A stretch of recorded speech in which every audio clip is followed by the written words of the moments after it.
get ready to thrive loud with Lou Diamond. Hey, Thrive Loud listeners, Lou Diamond here. We're going to have a very fun minisode with speaker, emerging technology and digital marketing expert Brian Fanzo.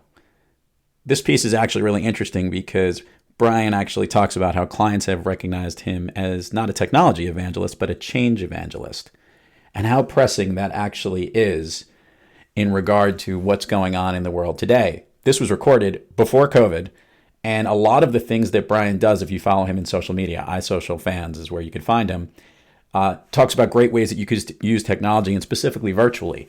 So from a social perspective, from a training perspective, presentation stuff, his stuff was ahead of the curve, if you would. And the way he talks about that technology is really cool. So you're going to like this particular outtake as Brian goes on about some of the great things that are going on in his space back then that are very applicable today. That being said, it's also a shout out to him because his Pittsburgh Steelers won this past weekend. They beat the Titans in a good Week 7 matchup. So sit back, relax, and enjoy this fun minisode episode with Brian Fanzo. And this is actually where I wanted to get to. People who have heard Brian Fanzo speak, and I've heard this feedback directly, you project an image that they see and they walk out of there thinking completely differently. Can you share with the listeners maybe how you package your message so that it connects with your audience? Wow, I appreciate that. And hearing that, I can tell you it kind of gave me chills because that's where, one of the things that I've talked about a lot, and I kind of referred to myself early on, and actually it was my bosses that said, Brian, you're really not a technology evangelist. You're a change evangelist. And I was like, well, that sounds kind of fluffy. Like, what do you mean? And he was like, well, when you work with our clients and our current customers, I was doing things with Bank of America, Wells Fargo, Johnson & Johnson, Dell. He's like, most of the time you're helping them remove technology, remove barriers, and just embrace a new model of change. And so when I look at my career and I look at my background and really what I do on stage, and that's why it meant a lot when you said that, I think for change is hard, change is scary, change is unknown. Today in 2019, 2020, change is at a pace that we've never seen before. We're not only kind of changing ourselves, but everything around us is changing. What does the ideal life look like? What does work-life balance? What does going to work even look like? All of this is changing. And so for me, one of the things I kind of realized that, I need people to come on a journey with me. And we all learn differently. No one likes being told to change. I'm a dad of 3 girls, and telling my daughters to do something I quickly learned was not the way to do it.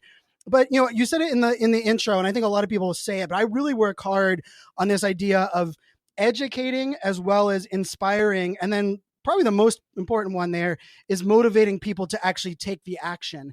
And so with my, with the outfit that I wear, or the hat, wearing the hat backwards, or even, how I portray, when I say like I work for the U.S. government, they're like, how is that possible, right? Or, they're like, and I had the highest civilian clearance that you could get. I been to Iraq 3 times, Afghanistan twice. And when I start breaking it down, and part of the thing that I really work hard on, and it's where I work hard on my stories, is where I work hard on the podcast as well, is I want people to come on the journey in their own way. Like telling people, it's part of the reason why I love podcasting over video. I mean, I create a lot of video, over 4,000 videos since 2014. But for me, audio content is the gold. And the reason I always say that is because, why does someone read a book and they hate the movie?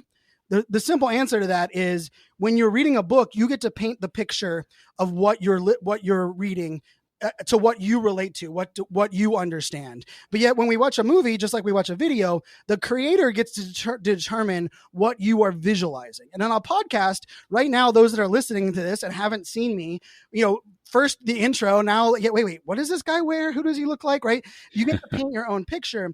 And as a speaker, I think one of the things for me was, being able, create an emotional connection with someone, even a bad emotional connection, it allows them to be connected in a way that they're still willing to come on the journey with me. And so I build within my presentation different touch points that allow people to go from this idea like, and I hear this a lot where, Brian, I went to your session because I was like, oh God, a typical millennial. I'm going to go in here and hear what this millennial backwards hat wearing guy has to say. And when they go in there, they at least, they have an opinion of me, right? It's rather than going in there with no opinion at all, they now are going in there like, okay, continue to disappoint me, Brian. This is what I expect. And then when all of a sudden they're open to this idea where I'm not telling them that they're wrong.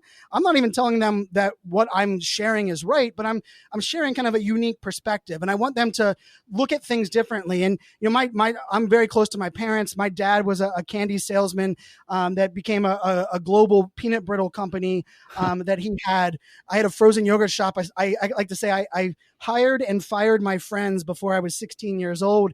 And a lot of my and it's a lot of my background, even, like the first 30 employees that worked on our team for the U.S. government were all older than I was. I was the youngest one, and I was the one managing the team. And all of these things have kind of taught me this idea that not only do I respect my elders and I have this opinion that I don't need to know everything, I don't need to be the smartest in the room, but I do like to open people's minds, shift their perspective. And I think to shift a perspective, they have to have a perspective to begin with. And so when someone comes in and they're already judging me or expecting something, and I deliver the opposite, well, now they move to the front of their seat. Their perspective is open to hearing what I have to say.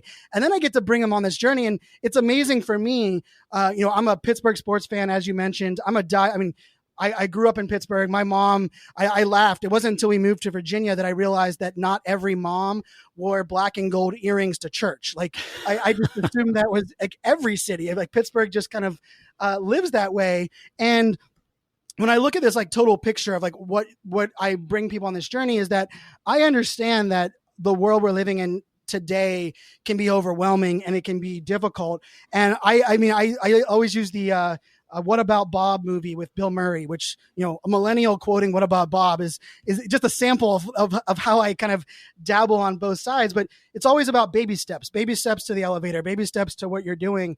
And I try to get people to have that. And so it is funny that, I like to say early on, like I remember IBM, my first couple of times speaking at IBM events, it was blue suit, blue tie, like, and I would be the guy like, well, I'm not going to wear a tie, but I'll wear the suit. And then eventually I went on stage with the look that I have now. I had a backwards hat. I had yellow shoes on at the time. And it was so funny because part of the reason that I got that was they just needed to check a checkbox that said, we got the millennial guy on stage. Check. You were the token checkbox. And early on in my career, that being the token checkbox, I actually felt like I was offended by that. But then I realized something. I think this is probably the lesson I think that's helped me the most is that you can't drive change or inspire change unless you're playing the game and you're part of the system. And so for me, a lot of it is, I can play on both sides. I'm very lucky. I had a call this morning with Erie Insurance, a company that I'm giving a keynote to next month. But at the same time, I'm also giving a keynote, at the eTourism Summit focused on, vlogging and content creation in the tourism space. And I think part of the reason I'm able to play on all of these different industries, all of these different types of events is that like my ultimate goal is to get people to just kind of open their mindset and shift their perspective.